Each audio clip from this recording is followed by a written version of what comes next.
Okay. Sarah, when the Substack stream comes up, can you? Oh, let me take a look. I am watching for it. Okay, watching for it. You got somebody else watching YouTube? I am watching the YouTube stream. We have Substack. Okay. Yes, we do. Okay, so there's Substack. And we already have people populating Substack, so that's usually a pretty good sign. Let me just shore up my windows here a little bit, make sure I have everything before we get started with today's loveliness. Okay. Going to be a little bit of an echo there. Okay.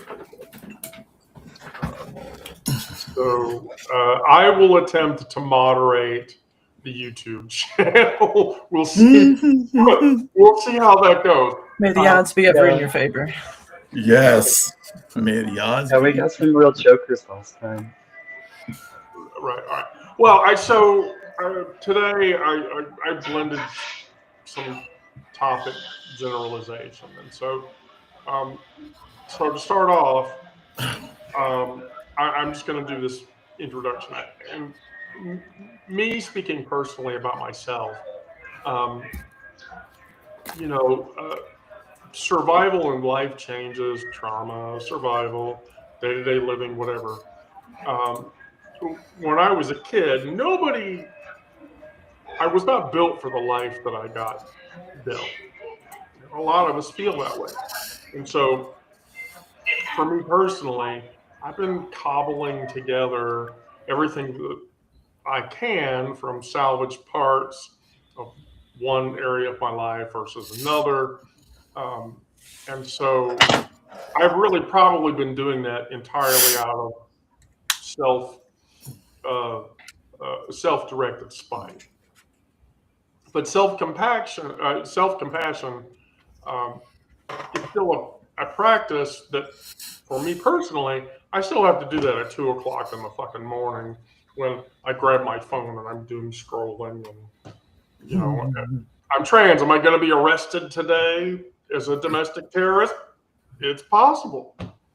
And so what I find when I do that analysis, I have rituals. We all do.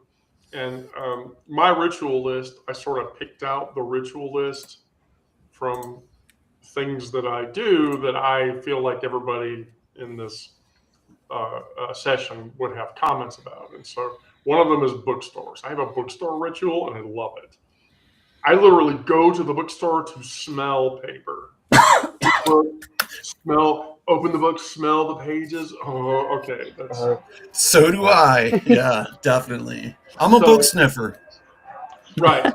So with that, I'll just go right into it. And so your inner critic, that internal voice that you listen to, and that's the voice that says you're too much, you're too loud, you're too queer, you're not woman enough, whatever. And I listen to that voice closely because as a trans woman, I worry that's the voice of my mother. And her disappointment wrapped up in something else. Or, my ex's contempt dressed up as concern. And that syntax gives it away. Those aren't my words. That's shame that I swallowed whole at 14 when, I first became self-aware that I was different. And so then I internalized that from every sideways glance in public, every time someone said, just be normal, don't be that way. And that cruelty has genealogy. So, you walk around with other people's fear lodged inside yourself, and you try to call it self-awareness, but that's not what the fuck it is. And so what we have to do is we have to consciously study how to be tender to ourselves as much as we would be tender to other people until it becomes a habit. And so what I do when my internal critic goes off is I watch that language. Whose voice is that really? Is it my third grade teacher in primary? Is it my first partner who couldn't handle my truth? Then I have to reparent that voice. So when the critic speaks, I have to say, nobody talks to me that way. And I have to build a counter narrative, with strength that I would use to protect someone else that I love or someone else that I care about, because I would totally do that for other people. I just don't do it for myself. And so what I realize is that while the voice won't disappear, I can build a counter narrative to, understand what the voice is and interpret what the voice is telling me without taking the criticism. And so now I'm going to pass it to this person. Oh, yay. I mean, I've done a lot of thinking about internal dialogue, but you're talking about specifically internal critic. If you want to talk about internal dialogue, do it. No, not really. No, I think that's bullshit because I know you wrote a story about it. Yeah. Yeah, I did. Several, actually. I mean, so yes, I do have the internal dialogue, the negative internal dialogue, the positive internal dialogue, and then neutral and whatever else. I can't really say that I attribute a specific voice to the negative. Sure, the words they belong to somebody that's not me. I think the first instance that I can remember of not it being internal dialogue, but where it would come from would be from my dad. Just that stupid song that he came up with about me being too serious. And that's, a lot of it is, just being too much this, too much that.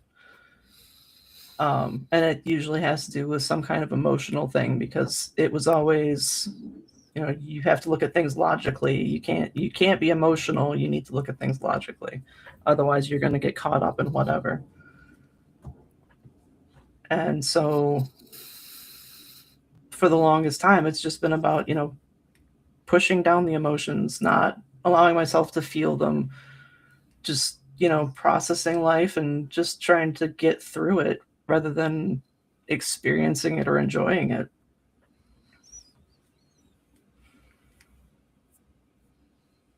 And I think that's all I'm going to say on internal dialogue.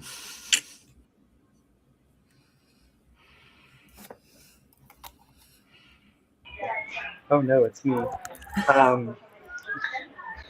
So yeah, for me it's my dad, it's my grandpa who disowned me whenever I came out as trans. Growing up, there was a lot of here are your expectations of what being a man is, and none of that ever felt right.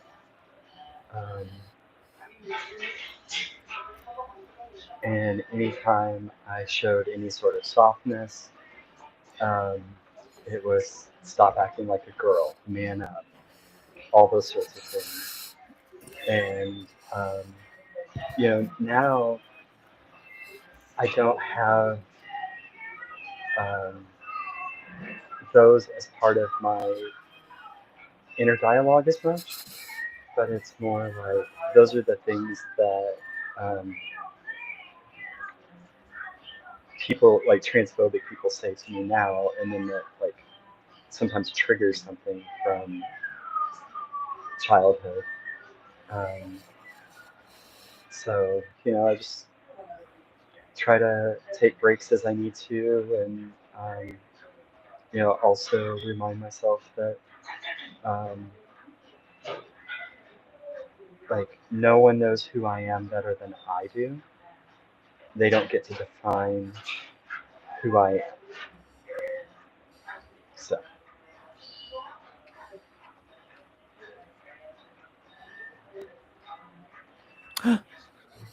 You raise me up. Brandon, if you're going to start singing hymns, you need to warn everybody. you have to It's tell not a us where to hymn. turn the hymnal. No, that's not a hymn. It's a her. Now, I was. Well, speaking of hymns, part of my internal dialogue, I think, comes from the church, and I think Miranda can relate to this, like not wanting to display my talents or show that I was good at something, because there's always that verse you come back to, pride goeth before the fall. You're not supposed to be proud of yourself for anything, because that leads to arrogance and evil.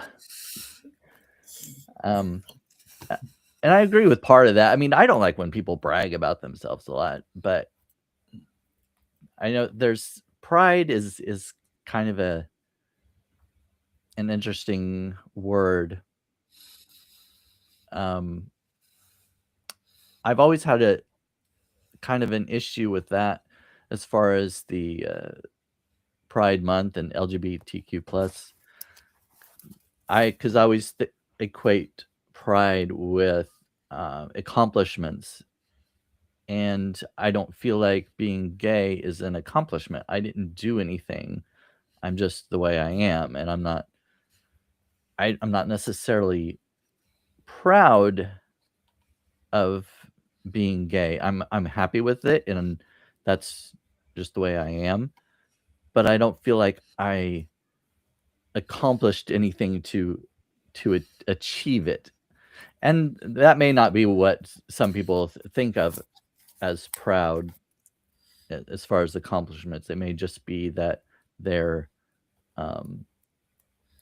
just like what I said, being happy with who they are, and they use that as their definition of pride. But it probably goes back to the church and what I was taught about pride being.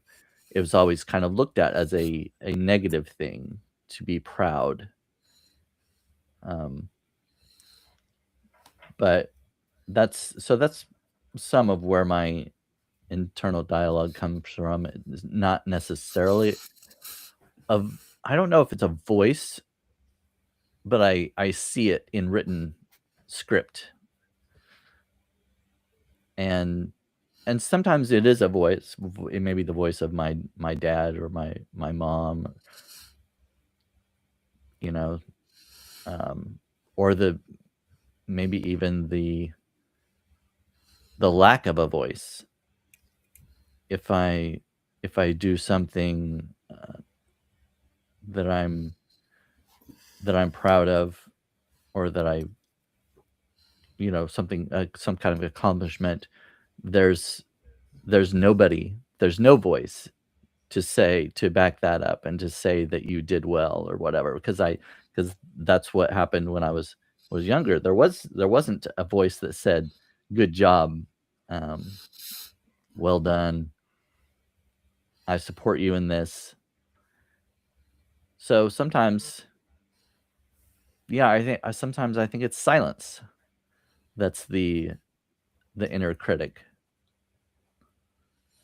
Well, I'm just going to interject that on the point that you made, because I wanted to point this out, is, you know, the effort to be trans, or the effort to be gay, or the effort to be whatever it is, you know, someone asked me recently today, do you not just um, do you not just call yourself a woman? And I said, yes, I do.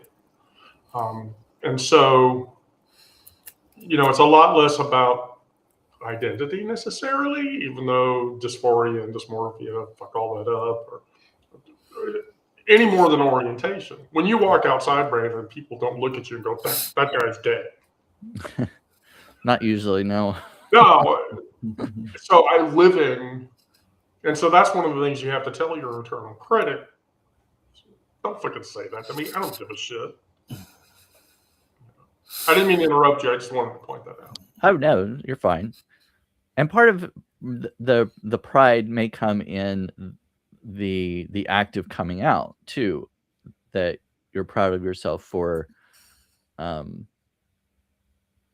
being yourself when you had been suppressing that for so long. Not necessarily the fact that you are who you are, but that you have I don't know, I'm not sure what I'm looking for, but achieved a higher sense of self, maybe. And that may be where the pride comes in. Proud of myself for achieving that level. I would agree with that. All right, Internal dialogue. So yes, I've had internal dialogue for most of my life. I've told people this before, but I've taught a class in my head for over 2 decades. I think that's probably because in school I did not do as well as I thought I should. So I overcompensated by teaching, so on and so forth. It's part of my executive dysfunction that I was never able to get as far as I wanted to in school. As far as pride, yeah, I had a lot of pride in discovering who I was and coming out and you know, fighting against the prejudice and injustice that I found within the world outside and within my world inside. So I was outed by a family therapist. And so it didn't really give me a chance to work out a way to come out to Egg. But I came out to my parents and we didn't talk for 2 years. So I kind of figured that that was going to happen. I was prepared for it. Egg was prepared for it, and we just let it go, you know. But I did have pride in coming out, and I always had pride in understanding who I was. It's a big part of my life, a big part of my identity. Um, you know, the internal dialogue is still there. It wasn't solved by coming out and um, being honest and open with the world, but it did solve the teaching problem. Now I still have a dialogue in my head that continues on throughout the day and throughout the night until I'm asleep or until I'm surrounded by chaos. And in that chaos, I become calm, and my voice is my internal monologue. My internal voice is a little bit quietened. But yeah.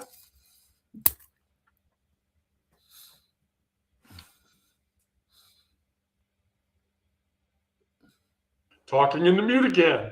I think that going into that narrative about the internal critic, forces us to examine the concept of self-compassion.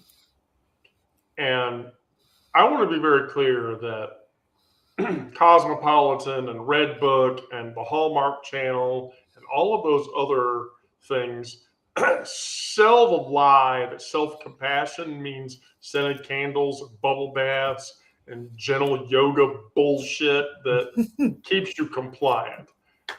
That's not true. It's a fucking lie. Self-compassion is rage work, and it isn't soft. Because while you're doing all the yoga mat bullshit with the scented candles and the soft Will Ackerman music in the background, and you're drinking green tea. I'm not picking on you, Miranda, when I say this.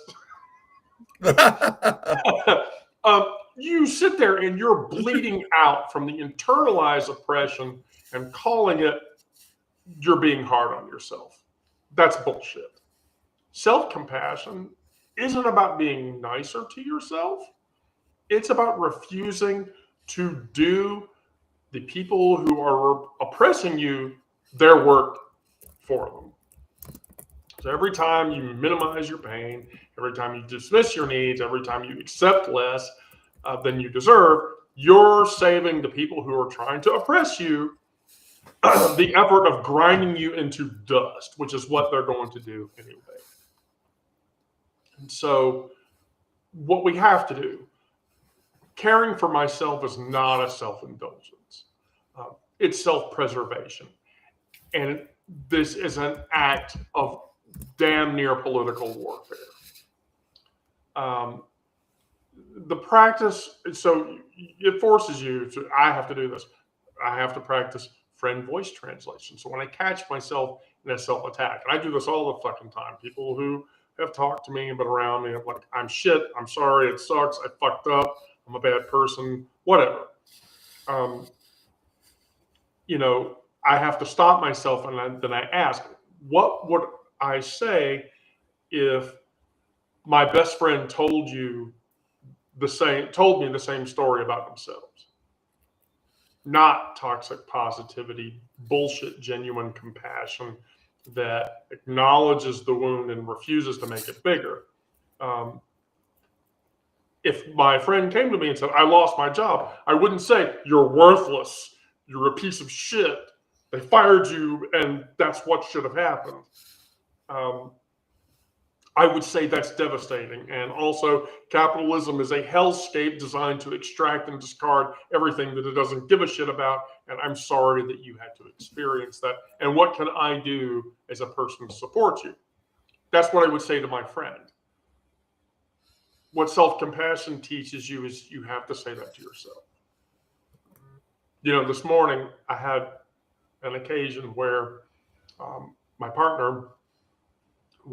partner was telling me, like, I went into this space where I was, I functioned, and this space was a very crypto currency, NFT, it was a very cool place to be. And she told me, she says, I went in there and it's all fucking right-wing nut jobs that think that trans people are the devil and all of this shit. I said to her, oh my God, well, what did you do? She's like, I left that Discord. That's gone now. And I told her, I was like, look, that was once a positive space for you, and now it's not. And I'm sorry that you had to experience that. And I'm sorry that you had to leave that behind. And what can I do to support you? You should say the same thing to yourselves, each of you.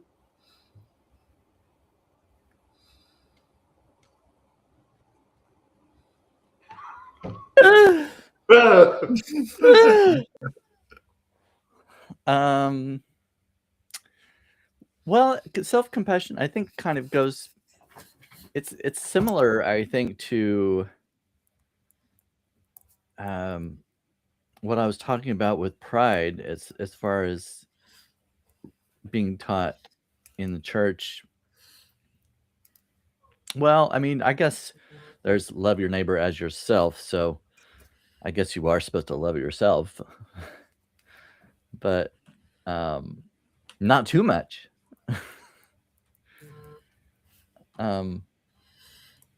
Yeah, it is difficult to have self-compassion, especially when you don't feel love from others who are supposed to love you. Your parents and your family, they're you would assume that they would love you, or they're supposed to. And yet if you don't receive that growing up, or if you do something that goes against their beliefs, it becomes conditional love. And so I think you kind of learn to love yourself conditionally. I will love myself if I can achieve this or do this, or I can be this way. I can be a better version of myself. But until then, I'll like myself at best.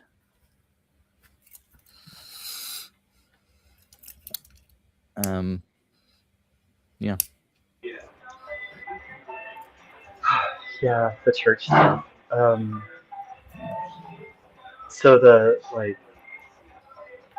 loving your neighbor thing, the church is always trying to create narrow definitions of who your neighbor is, and it's very much dependent on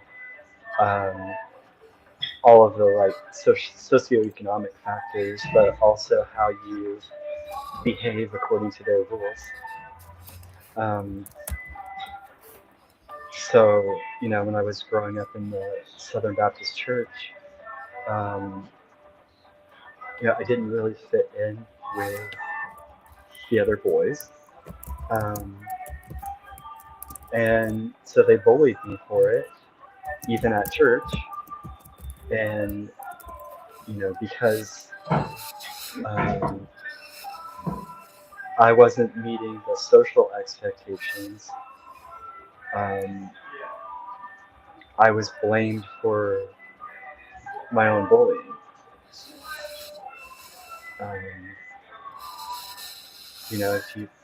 If you did this, that wouldn't happen to you. If you did that, that wouldn't happen to you. And so it's hard to get to a point where you can say I don't deserve that treatment, or I don't have to follow those rules.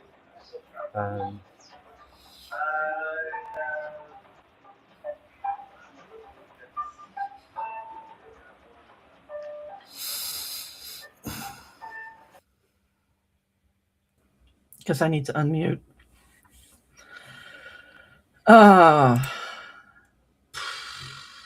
Self-compassion. I mean, for me, that has a lot of times been just allowing myself to process emotions rather than not allowing myself to feel them. And a lot of times that ends up looking, because of how much it's been just pushed down, it ends up coming out as rage, and I allow myself to go out in the yard and throw cinder blocks around. Although not so much anymore because they're all in use.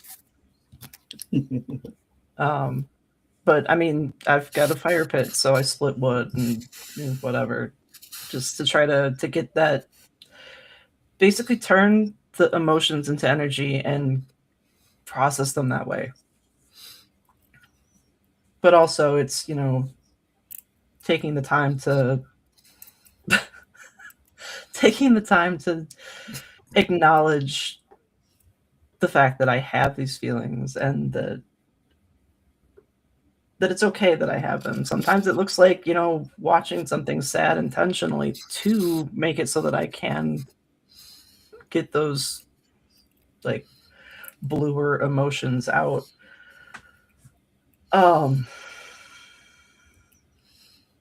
I can't say that I've had to do that real recently, but I feel like in the past 2 years, there's been more crying than I've done in my entire life just because of the amount of loss. So that has kind of tuned me back into being able to allow myself to feel emotions. Emotions are hard. I don't care what anyone tells you. It's So yeah, they are. emotions. Yeah, because I was told not to express certain emotions for a long time. It was really hard to get to a point where I could access those honestly, and they didn't either like get suppressed or go to the other extreme of just like totally taking over.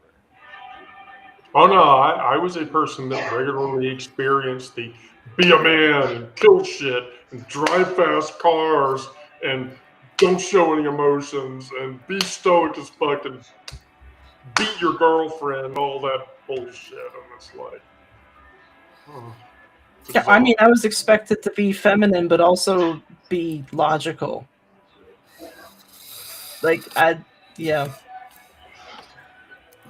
Not that pragmatism necessarily does or does not require femininity, but I mean, if you're pragmatic, just have a pragmatic kid.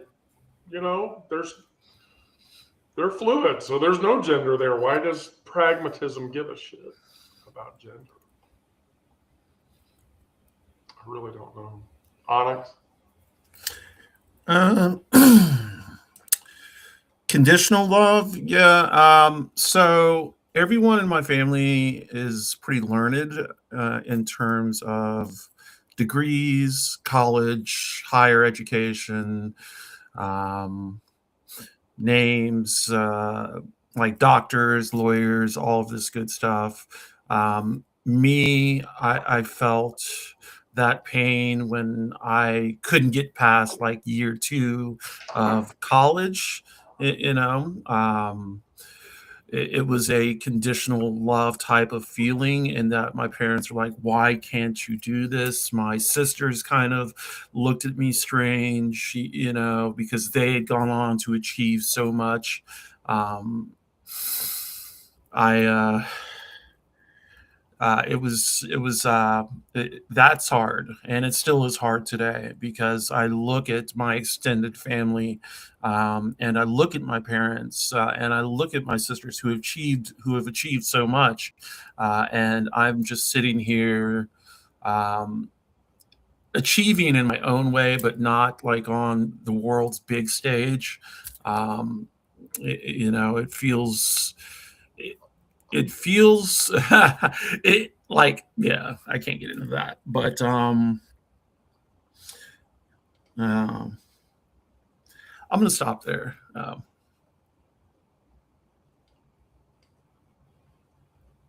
That's okay, Onyx. It's okay to stop right there. Oh, look at that. Someone in the chat said Down syndrome meeting. Oh, somebody's going to get a timeout. Down syndrome. Yeah. Great. Yeah. That doesn't even make sense. I know. No. Eileen, did you get him? Because I didn't get him. Anyway, so all right. So for a bit of practicality, we all agree that you carry around shit daily to make yourself feel stable. So, as an exercise for today, I demand everybody open their purse and show, or their carry bag, and show like the 4 things that they carry with them wherever they go. And I'll go first because it's kind of funny. So I carry my fidget pin. I cannot go anywhere without my fidget pin. My fidget pin, like when I get like nervousy and shit, my fidget pin, it's in my hand and it's doing shit. and then all my nervous anxiety energy goes away. And then I keep my earbud case with my cool earbuds in it. I'm a responsible diabetic, so I carry around a diabetic testing kit. That goes with me wherever the fuck I go. And then I carry this little tin of beeswax that somebody gave me because I'm older. And so I experience muscle aches and pains all the fucking time. And so that's what's in my purse, because wherever I go, those have to go with me at a bare minimum. So who wants to go next? Oh, okay, Onyx. Here we go. Okay. I definitely want to see what's in Onyx's purse. So, since surgery, I've been carrying this little pocket mirror. It opens up. It's got a peacock on it. And I am IFA. I am an ENIFA. And a peacock means a lot to me. On my desk right now, I am counting 1, 2, 3, 4, 5, 6, 7, 8, 9, 10, 11 lip glosses by Rihanna Fenty. I carry at least 2 of them all the time. A little zip drive type of thing, so I can download any kind of information I need. Yeah, and my wallet, of course, Basquiat. I'll hide the card number, but it's a Basquiat wallet. Yeah, those are what I carry. The lip glosses, though, like, it's kind of insane. I have a big problem with that. I love them, but I spend like way too much money on lip gloss and lipstick. Yeah.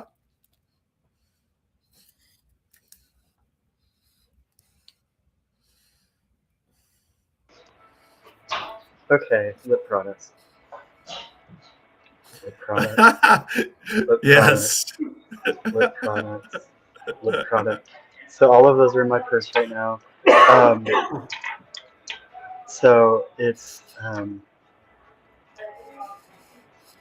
one of those things that when I'm feeling dysphoric, if I can step away and like reapply my lip products, that just brings me up. And also my lips get dry, and I live in an arid place, so lots of these are like super moisturizing.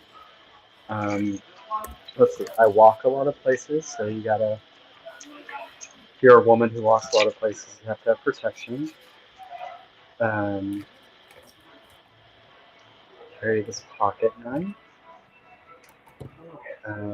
Before I transitioned, I was Dangerous. Oh yeah, well, 2-inch pocket knife, so dangerous.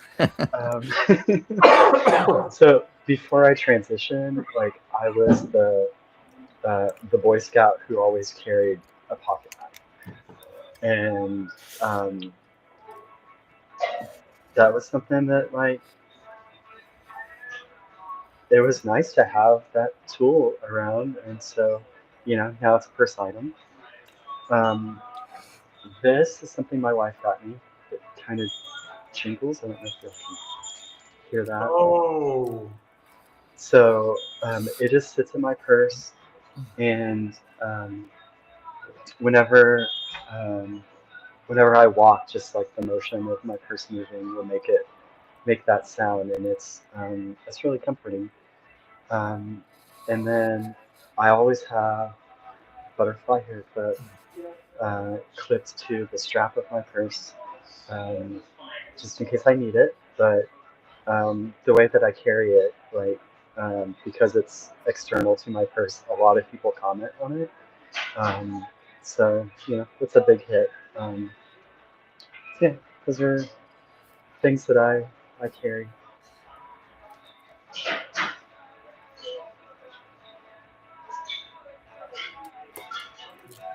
I don't exactly carry a purse. I pretty much carry a backpack with me everywhere I go.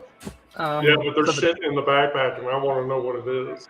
Well, it depends on what I'm doing. Like, today I went to work, so I've got my work bag. Completely different regimen of things, because there's some things I can't take to work. Like if I'm traveling, I've got my big knife. If I'm at work, I have my pocket knife. That's a nice knife. But like, headphones, obviously, especially if I'm at work. In my work bag are my compression gloves. Those are a necessity. Notebook. That goes in whatever bag. It doesn't matter.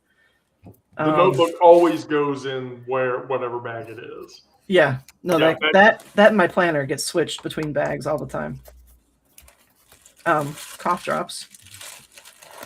And somewhere in here is a similar tin of muscle rub. Where do you get that stuff from?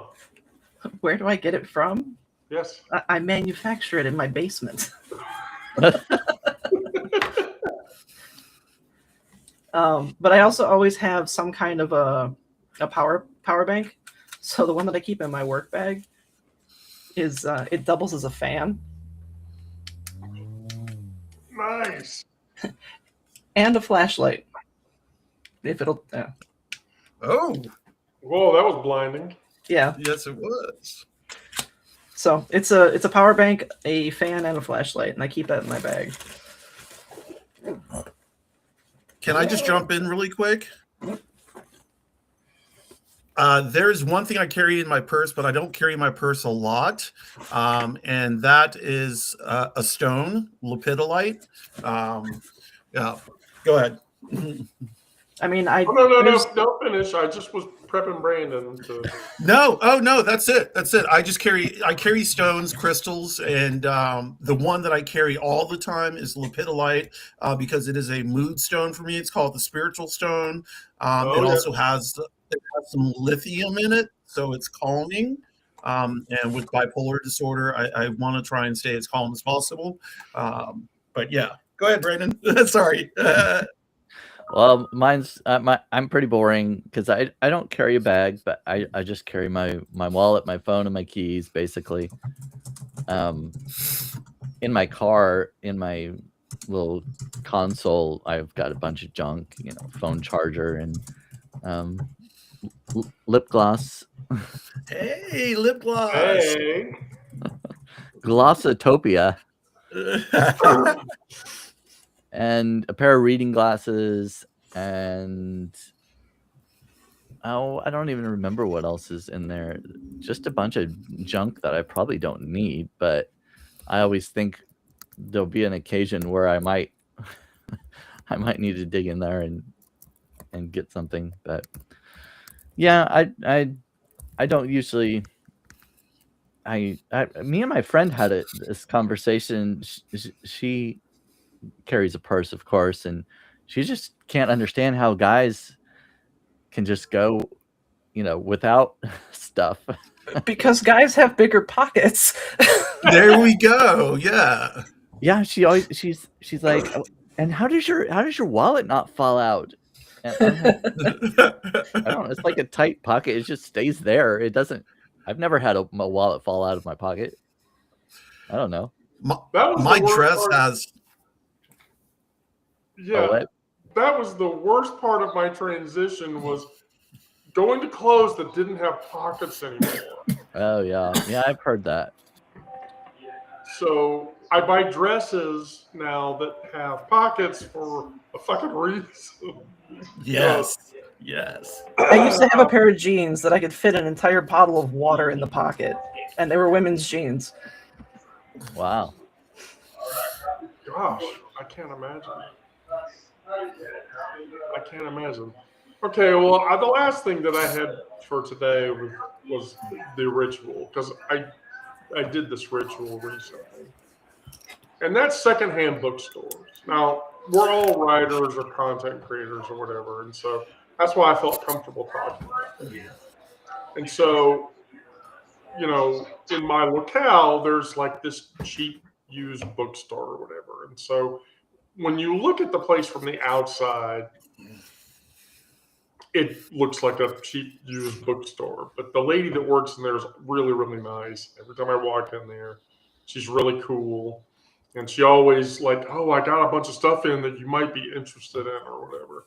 And so, but every time I do that, I'm in there just running my fingers across cracked spines, and the smell of decaying paper is intoxicating. And the whole reason I go in there is to find like the one thing that might be related to something on my reading list that I've never touched before, and I'm going to read it. The last time that I was in there, it was some random manga that I read like 30 years ago, and they had a used copy of it. And then Barlow's Guide. If you're a science fiction reader, you know about Barlow's Guide to Extraterrestrials, and they had a copy of that, which that book has been out of print for fucking ever. And so when you find a copy of it, it's totally worth it to pick one up. And so you practice the skill of ritually going. The subject matter of discussion is ritually going somewhere. It doesn't have to be a bookstore, but there's a reason you go to that place because of the emotions that it elicits. And so like Baldwin says, not everything that is faced can be changed, but nothing can be changed until it's faced. And so, Ooh, love that. This is more a discussion about just comforting ritual behavior. And so I ask myself every day, what am I looking for when I go into the store? I went to Powell's in Portland one time, and I swear I didn't come out for a week. No. I haven't been there, but I know that place is huge. Yeah. So here's the thing about Powell's. Powell's is in downtown Portland, and basically what they did was they bought a 4-floor office building, cleared out all of the furniture on all 4 floors, put in some stairs, and then turned it into the largest bookstore, in my opinion, largest bookstore in the U.S. You need to come see John K. King. Or Strand. I don't know. Powell's has a reputation. So does King. So does the Strand. Well, yeah, that's true. But nobody talks about that. Nobody talks about that reputation. You go all the way to the top floor, and there's a museum up there. Like they have a signed copy of the Tennessee Williams book, and shit like that. And so that's like, if you're a writer, that's like a cultural mecca. You should go to Powell's or whatever. And so yeah, that's. I'm going to let Miranda talk now because this is a Miranda. I'm sure this is a Miranda-worthy discussion. Yeah. So agreed with that, like, lovely smell. It's but yeah, I have a few bookstores, used bookstores and new bookstores that I like to go to. And for me, like, I have a reading list. I have a mental reading list of things I want or authors that I would like to check out. But I never go with a list. I always just like walk in and just browse and let the books tell me what I'm getting. There are a few like sections that I'll focus on. I love old novels, especially ones written by women. Obviously, the poet is going to check out the poetry section, and so many bookstores have, like this one tiny ass little shelf for poetry, and that's a shame.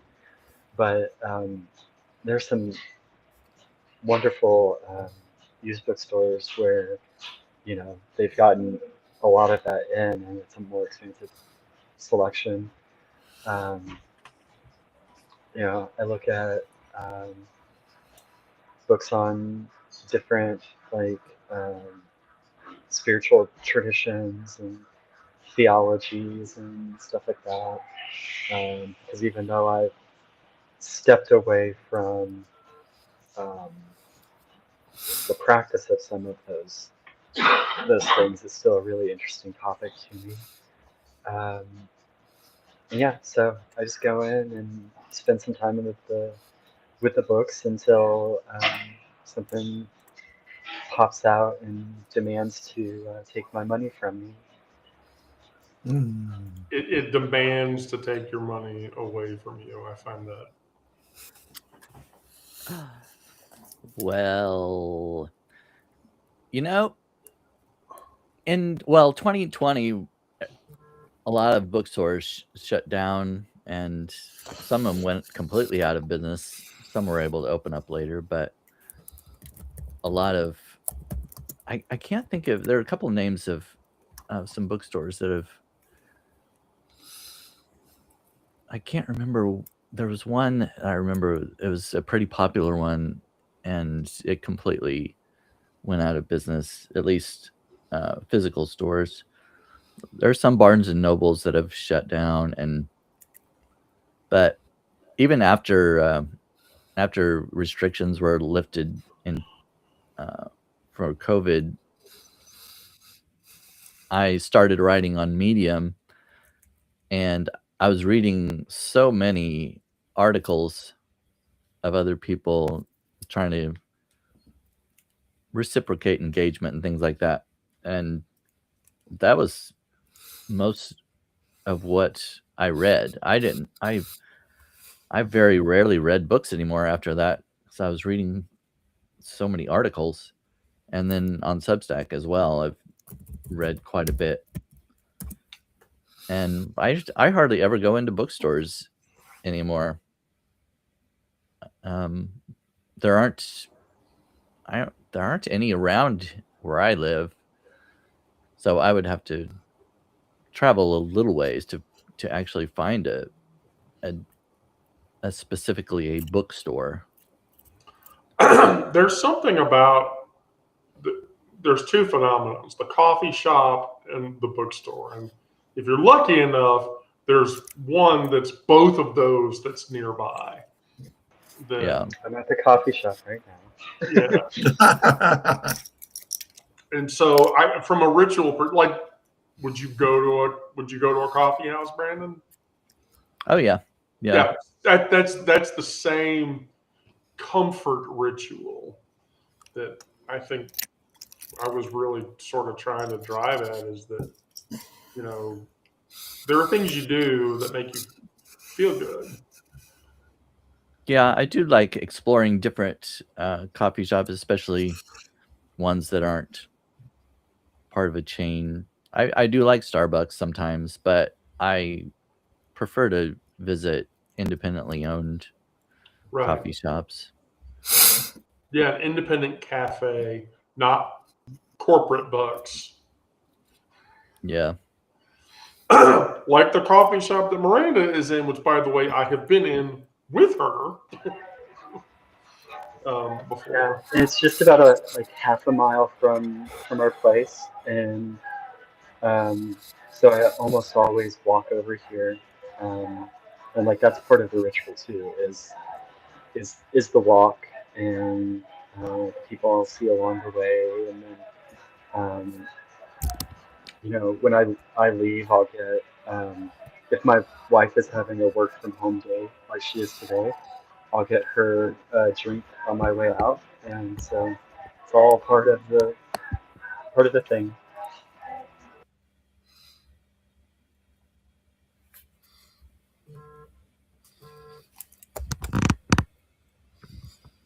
Oh yay! I I remember love when I having was super cow powers. That means I can shift people around and I don't have to say anything. It's so much easier. So I remember when I was a kid, there was a Borders Books, and that was one of those places that had the 2-in-1. Like you had the coffee shop and you had the books, and That's one of them I was trying to think of, that because I think they pretty much have gone out, haven't they? As I far as think physical so. media? Yeah, they're gone. I worked there. Yeah. No. So even after they had closed down the one that was local to me, there was still one in Ann Arbor, and that one was a double decker, and I was very impressed the first time I got to go there. But eventually they all closed down, and we still had. So we've got, not anymore, but there was a little bookstore, even more local than Borders was. It was called the Little Professor. And I remember going in there when I was even younger than when I went to Borders, and I would like buy comic books and stuff. And my mom was always going in there to get my dad's newspaper, and so it was a weekly ritual. But more than going to bookstores, it was every day after school going to the library with my friends. And we would go there because we didn't really have any place else to go. We couldn't go to anybody's house because, everybody's parents had either stuff going on or were working late, so there was no supervision. And granted, like we still weren't having any supervision at the library, really. But it was there that I realized that the smell of books has a weird physiological reaction. Like I have a weird reaction to the smell of books, and I thought it was just books in general.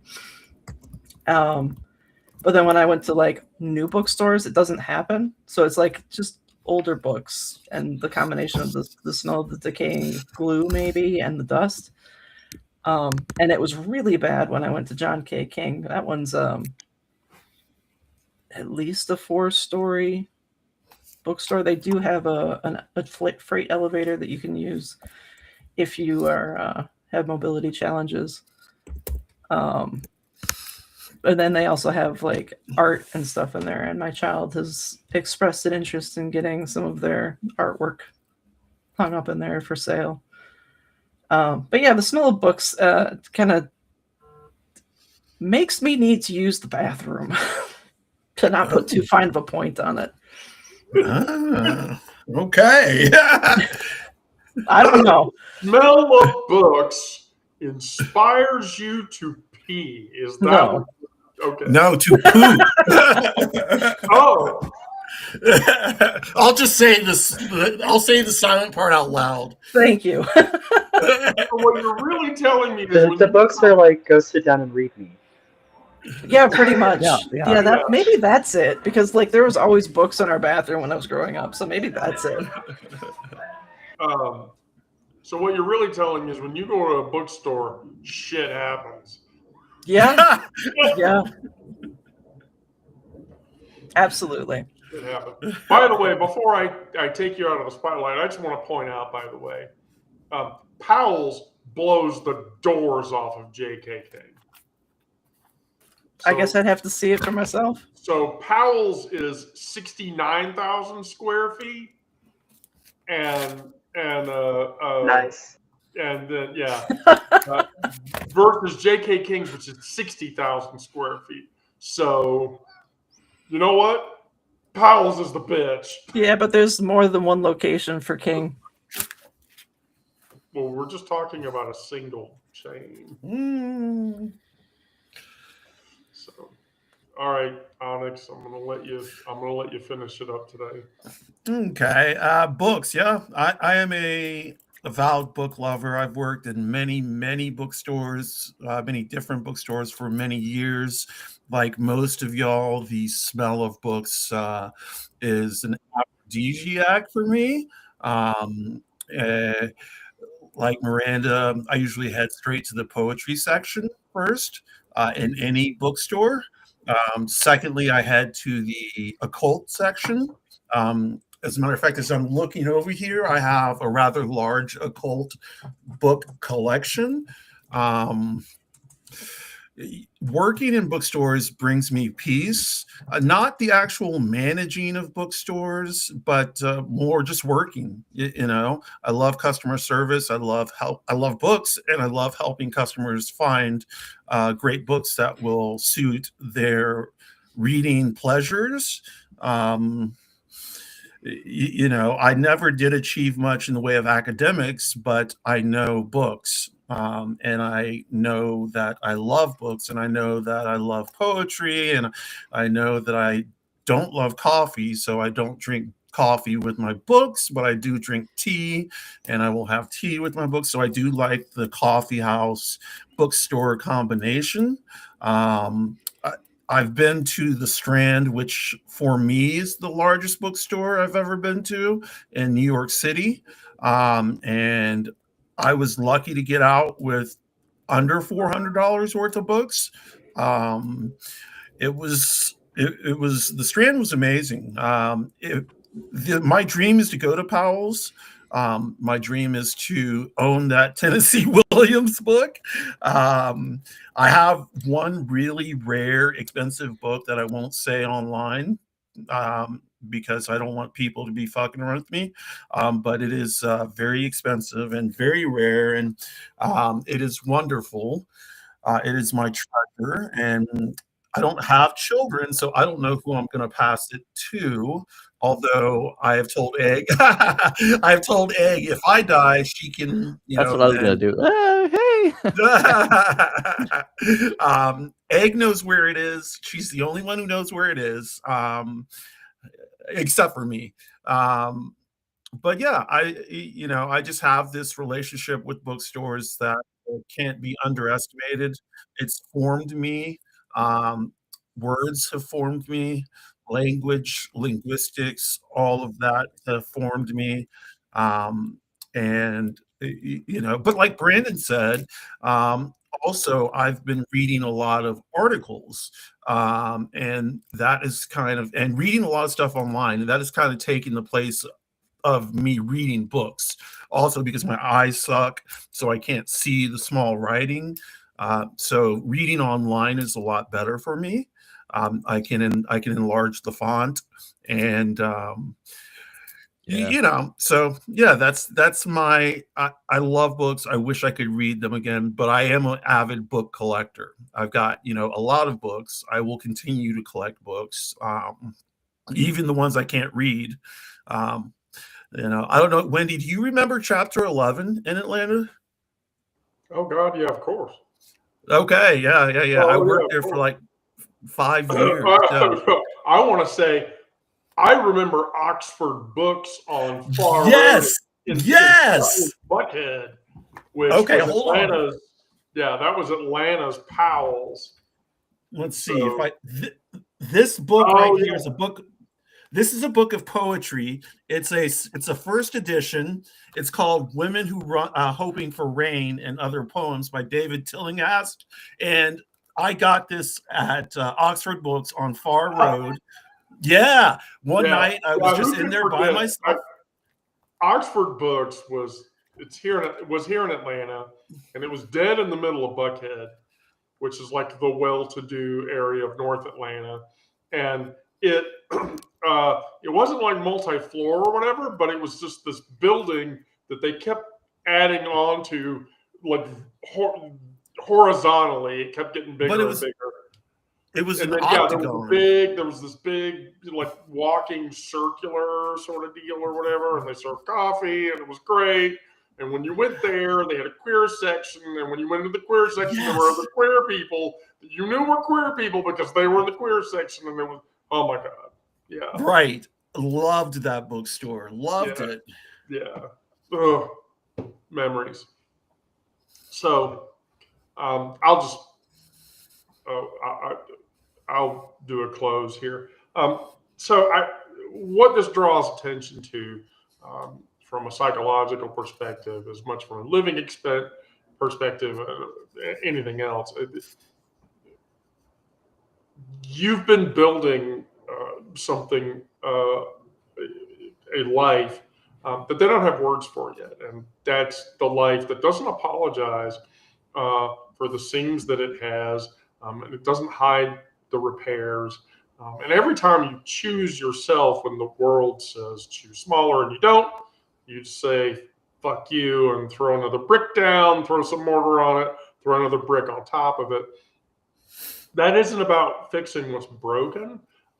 That's about recognizing that what you've constructed from necessity and defiance is essentially beautiful architecture. And that's a hard thing to see when the internal critic is going off and you're not practicing self-compassion and you're not doing the things that you want to do that make you feel at ease and not ridden by anxiety.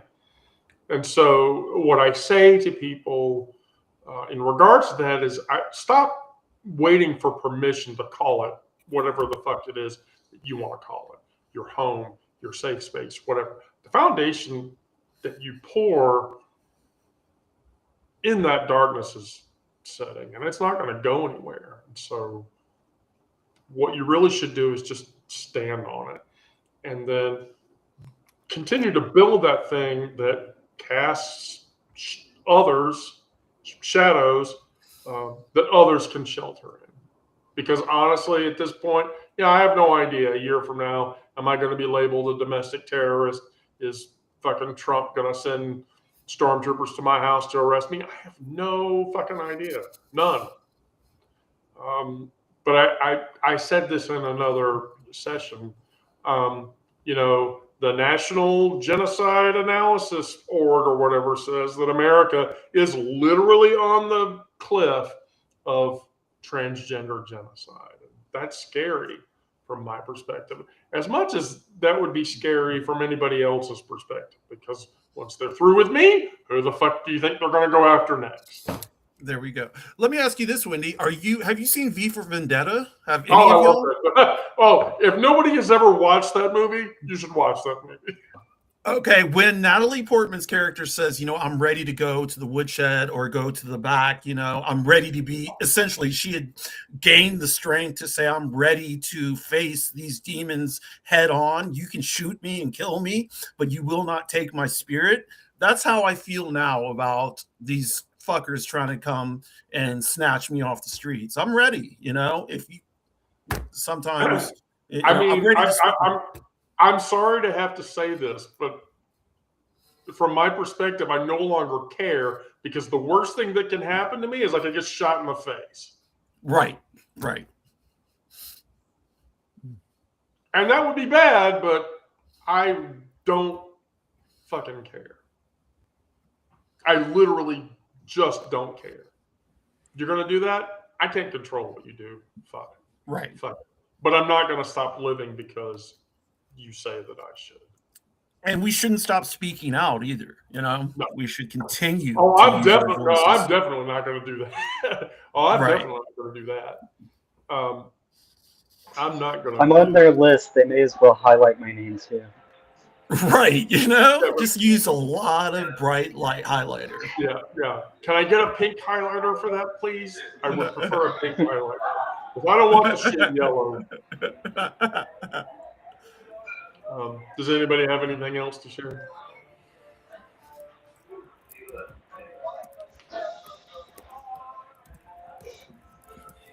Gosh, okay. Well, I love you all. Thank you, my beloved co-hosts, for being on the show. Thank you for all the people watching. Please come back. We're going to go on Monday. I can keep generating topics, or did you guys want to? I like you picking the topics, It's been good so far. Okay. I like how you've been formatting them. Yeah, I try to,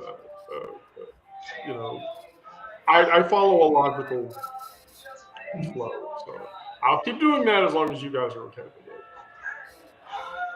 All right, cool. Well, everybody go out there and do good things. Be safe. Don't get into trouble. Love each other. Do kind. Practice random acts of kindness.